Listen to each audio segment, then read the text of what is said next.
Affaċċjat bid-domandi ta' Net News barra l-Ministeru tal-Ġustizzja, il-Ministru Edward Zammit Lewis ikkonferma li il-Prim Ministru Robert Abela għadu ma talbux biex jirriżenja. Il-Prim Ministru kellmek wara l-aħħar aħbarijiet il ħarġu? Mal-Prim Ministru nitkellem kuljum, għandna relazzjoni li ovvjament inżommu għall-kurrent ta' dak kollu li nkunu qed nagħmlu tar-riformi li dal-Ministeru f'dal aħħar sena u nofs għamel u għalhekk forsi nestendi stedina anke l-kap tal-Oppożizzjoni il-Bernard Grech jiġi forsi ġurnata miegħi ħannu riħi riformi illi kellhom isiru forsi fl-aħħar kwarta seklu. Ma sarux u qed nagħmlu b'tant pożittività u b'tant ġid tal-pajjiżna. Il-Ministru talbek tirreżenja? Għaxej il-Prim Ministru kellimtu kif qed ngħidlek għandi relazzjoni miegħu u nibqgħu għaddejjin bix-xogħol tant tajjeb li nagħmlu. Zammit Lewis ikkonferma li jitkellem b'mod regolari ma' Robert Abela u għandhom relazzjoni tajba.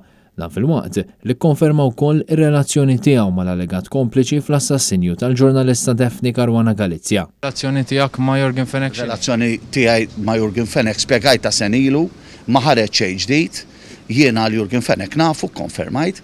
Il-Ministru tal-Ġustizzja u l-Governanza insista li hu dejjem wettaq xogħlu b'integrità u li hekk se jkompli jagħmel. Rrid ngħidlek ukoll li jiena dejjem aġixxejt fl-uffiċċju tiegħi b'integrità mhux issa mill-2013 u dik ħadd ma jneħħieli laqqas Bernard Grech li ġie l-bieraħ fil-politika. Laqqas wara l-konferenza tal-aħbarijiet meta bagħat messaġġ il Jorgen Fenech hemmhekk b'integrità. Dejjem imxejt b'integrità u meta għamilt il-konferenza imma nieħu istruzzjonijiet minn ħadd mill-partit li tant inħobb u mill-gvern li nifforma parti minnu li tant gburi u għamilt sagrifiċċju għalih biex nimxi l-qudiem u biex imexxi l-pajjiż. Il-mistoqsijiet tagħna lill-Ministru waslu wara li l-ġurnal The Sunday Times iżvelat li Edward Zammit Lewis kienet jindies ma' Jorgen Fenech waqt li kienet jagħmel kampanja kontra l-ġustizzja.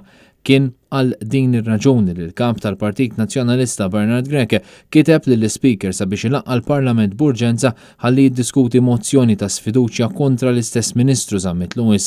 Dan wara li minflok ma' Edward Zammit Lewis appoġġja sforzi biex tkun żgurata investigazzjoni dwar il-kumpanija ta' Jorgen Fenech 17 Black u bagħat messaġġi lill-istess Fenech biex ifittex l-approvazzjoni tiegħu. Dak iż-żmien diġà kien sar magħruf pubblikament li Fenech u sit il-kumpanija 17 Black li għandha Konrad Mizzi permezz tal-kumpanija sigrita tiegħu Hernville u l-ex Chief of Staff Keith Cambry permezz tal-kumpanija sigrita tiegħu Tilgate kellhom kull wieħed jirċievu €5,000 kuljum. Il-mozzjoni tal-Partit Nazzjonalista li tresqet mill-kap tal-Partit Bernard Grech, mill-whip tal-Grupp Parlamentari Robert Kutajjar u mid-deputati Joseph Ellis u Carol Aquilina se tkun l-ewwel test tal-Grupp Parlamentari tal-Labour biex juru bil-fatti li talmu l-lezzjoni tagħhom u li verament lesti jaħdmu fl-interess nazzjonali.